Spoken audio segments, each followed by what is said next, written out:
In December 1943, at Tehran, Persia, the date for the liberation of the people of Europe was set on the Allied calendar of operations. Chosen to be Supreme Commander was General Dwight D. Eisenhower. Destroy Hitler's empire, smash it by air, break it wide open, then invade by sea. That was the directive. The cross-channel assault was the crux of our plan. Early capture of a large port was of the utmost importance. Considered were Calais, Dieppe, Le Havre, Cherbourg, Brest.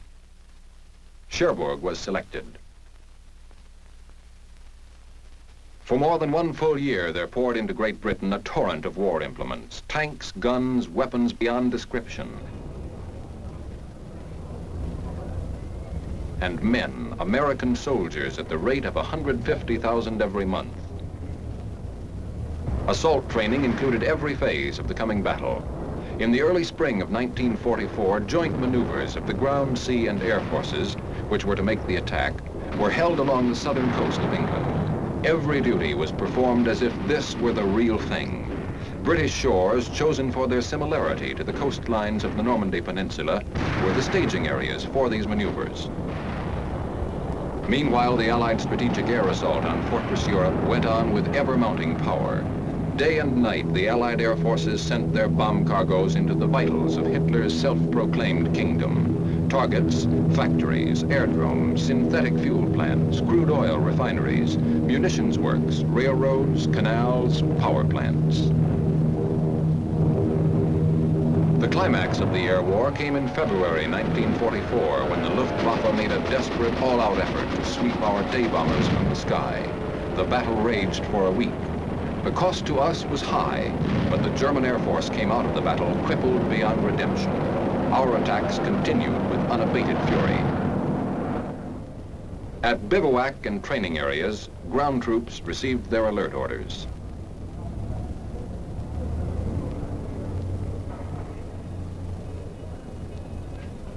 Men and equipment started to move. 65,000 men and 7,600 vehicles from bivouac areas all over Great Britain were moved to marshalling areas in southern England without a hitch. Highways were kept clear of all civilian traffic during this period. Rumor that the great invasion was at last underway flew through the length and breadth of Great Britain.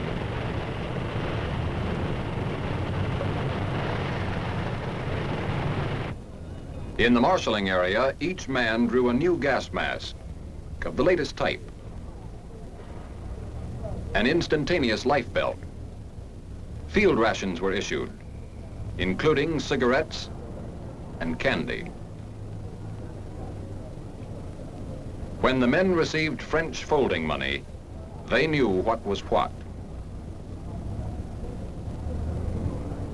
Now special briefing officers took over. Each unit was briefed individually.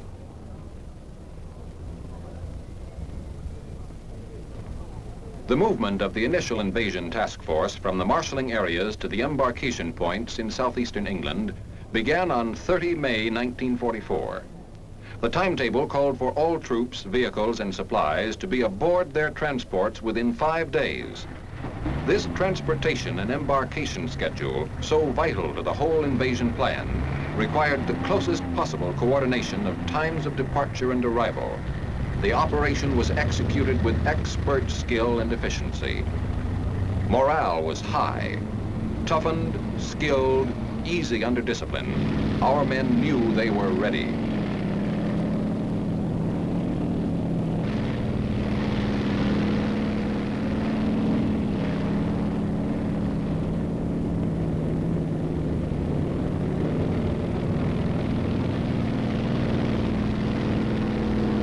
Embarkation of men and equipment took place simultaneously at 9 seaports along the southern and southwestern coast of England. All vehicles and tanks were loaded backwards on LSTs and LCIs. Concrete and cobblestone embarkation lanes known as hards had been constructed to speed loading. All vehicles embarked with gas tanks filled and sufficient extra gas for 150 miles. And the foot soldier was on time and in place.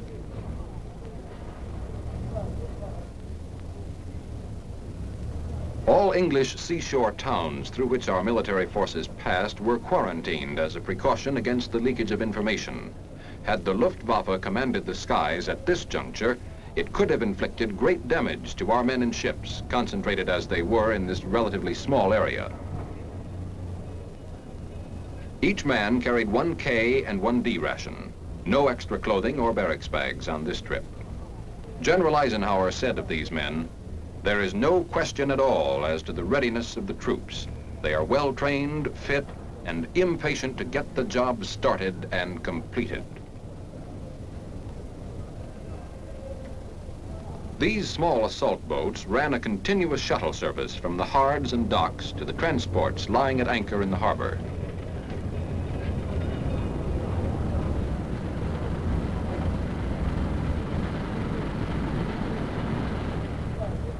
This shuttling was a necessary expedient because of the huge amount of men and equipment that had to be loaded in a 4-day period and the limited dock facilities available in the ports of southeast England. But every factor in this vast transportation problem had been envisaged and worked out in advance. The arithmetic of logistics, however, could not have clicked without the spirit of frictionless teamwork which prevailed among the staffs and men of the Army and Navy. The job was everybody's job. Army, Navy, Air Force.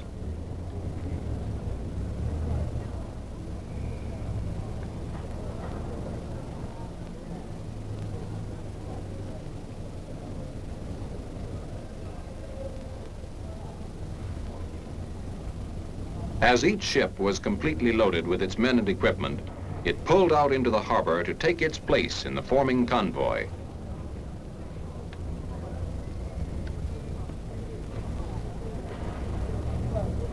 Aboard ship, the men sweated out the hours of waiting, each in his own way.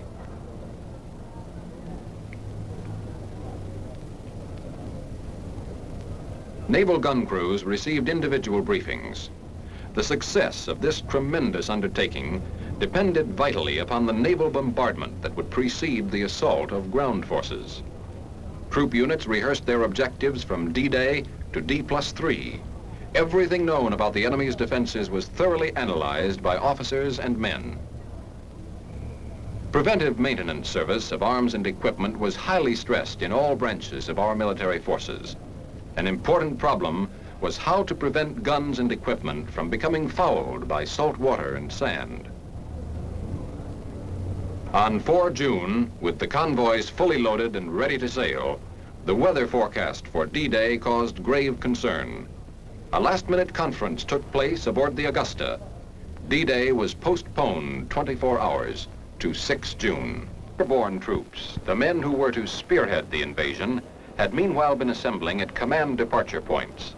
These tough fighting men who were to drop behind the enemy's coastal defenses in parachutes and gliders had the extremely critical mission of preventing enemy counterattacks from upsetting the plan of our main assault forces. These airborne troops would be fighting the enemy and destroying his lines of communication 5 hours before the main assault forces hit the beaches. Covered by watchful air fighters, the American units left their various harbors in southeastern England to meet the British units at a rendezvous off the Isle of Wight. Our strategic air bombardment never let up. Through endless attacks on key bridges and rail centers, the ability of the enemy to shift reserves was fatally restricted. Under complete radio silence, each ship took its proper place in the vast armada. At twilight came the signal for the dash across the channel. At command departure points, gliders and their tow planes were standing ready for the night's operation.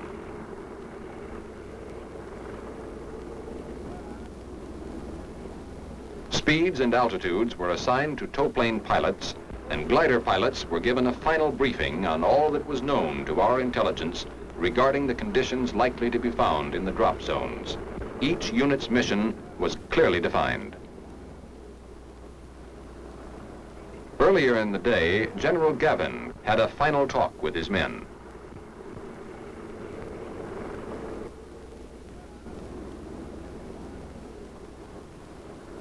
General Eisenhower paid a visit to the airborne infantry. These men were assigned to 6 Pathfinder units. Takeoff 2,310 hours of D-1. Time for the airborne spearhead to get going. At more than a dozen fields, paratroopers filed out of hangars on schedule and marched to their planes. Each combat team carried adequate equipment to complete its mission independently, for it was recognized that a night drop into heavily defended enemy territory by such large forces was bound to create a wild state of confusion on both sides.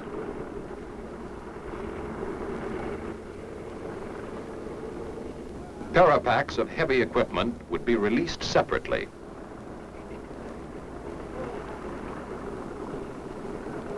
Gliders were loaded with equipment first. Each pilot checked his list of passengers. Paratroopers put on their full load of equipment, adjusting each item with extreme care. To hit the dirt just right with a full load of equipment is a highly specialized business.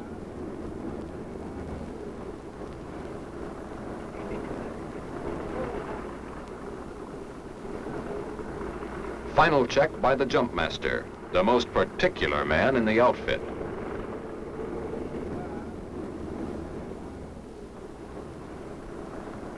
Paratroopers board their planes. Leg packs containing demolition supplies will be released by the men while in midair. Thus, each man will hit the dirt close to his pack. The success of the mission depended upon the rapid destruction of certain key enemy installations. The gliders take off.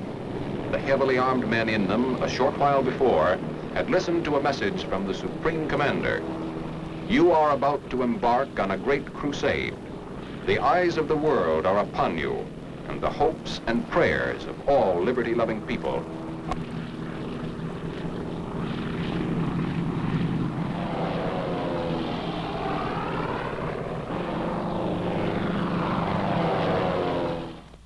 The vast convoy of seaborne assault forces stood deployed against 50 miles of French coastline. American forces were commanded by Lieutenant General Bradley.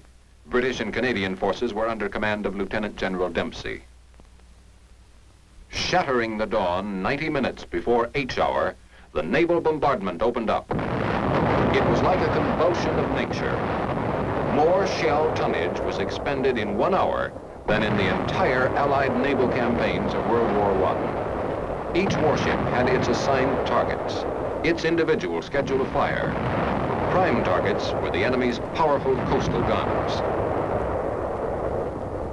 Infantry units that would comprise the second assault wave began transferring into their assault boats. The first assault wave was already standing by, waiting for the signal to dash inshore.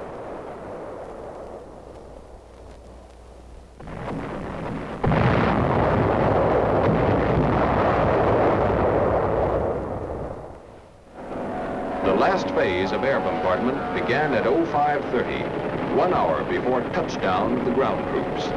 Streams of heavy, medium, light, and fighter bombers crossed the channel in the most intensive airstrike of the entire assault operation.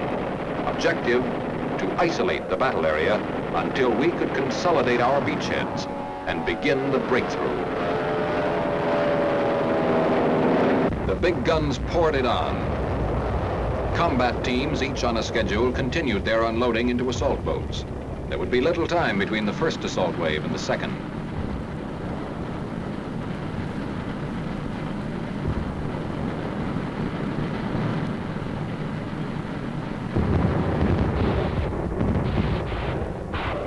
Now the rocket ships opened up, smashing at underwater obstacles and coastal mines, over the heads of the first wave of assault troops, firing their massed salvos with close precision until the troops were 300 yards from the beaches.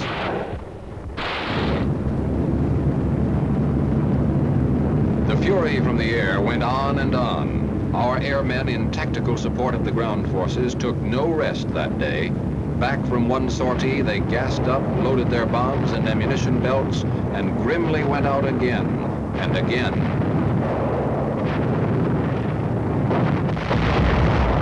The big guns raised their sights as the assault boats went in and smashed at the enemy's gun batteries farther inland. Yet so ingeniously fortified was this coastal zone that despite the deluge of bombs and shells from our air and sea bombardment, enemy counterfire was still effective as our men neared the beaches. Our first assault wave had a full share of heartbreaking misadventures. Many of their boats were hung up and wrecked on steel hedgehogs. Plunging fire from enemy batteries was extremely accurate.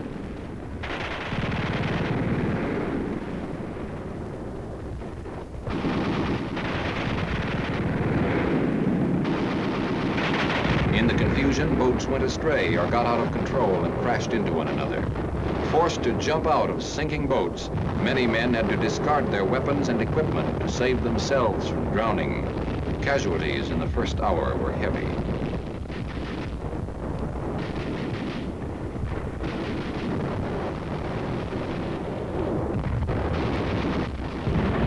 The British fired at fortified houses as they came in, smashing many a sniper's nest and observation post. In one American sector, fire from enemy pillboxes kept many of our men pinned against the shore cliffs. Our casualties were high. In the British sector, special duty engineers hit the beach first, with the medics and infantry following.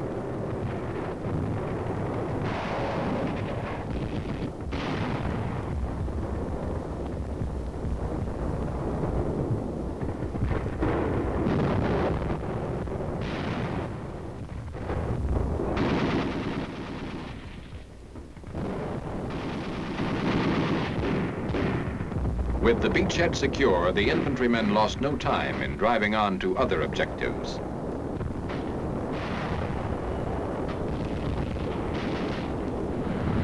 The second assault wave came in. In one American sector, enemy resistance was only sporadic and was quickly silenced. Our forces made substantial penetrations in the first hours. So it went on the beaches of Normandy this fateful day in June. Reinforcements continued to pour ashore. Artillery and heavy engineering equipment were firmly established. The German boast that an invading force could not remain ashore for 9 hours had been flung back on the now desperate defenders. Hitler's fortress had been cracked. The great gamble had been won, having accomplished what many European military leaders believed never could be done, a cross-channel invasion. The Allies were now in position to apply their great power to the methodical destruction of the German armed might, to bring retribution to the fiendish criminals that had conceived it, to scourge it and them from the face of the earth.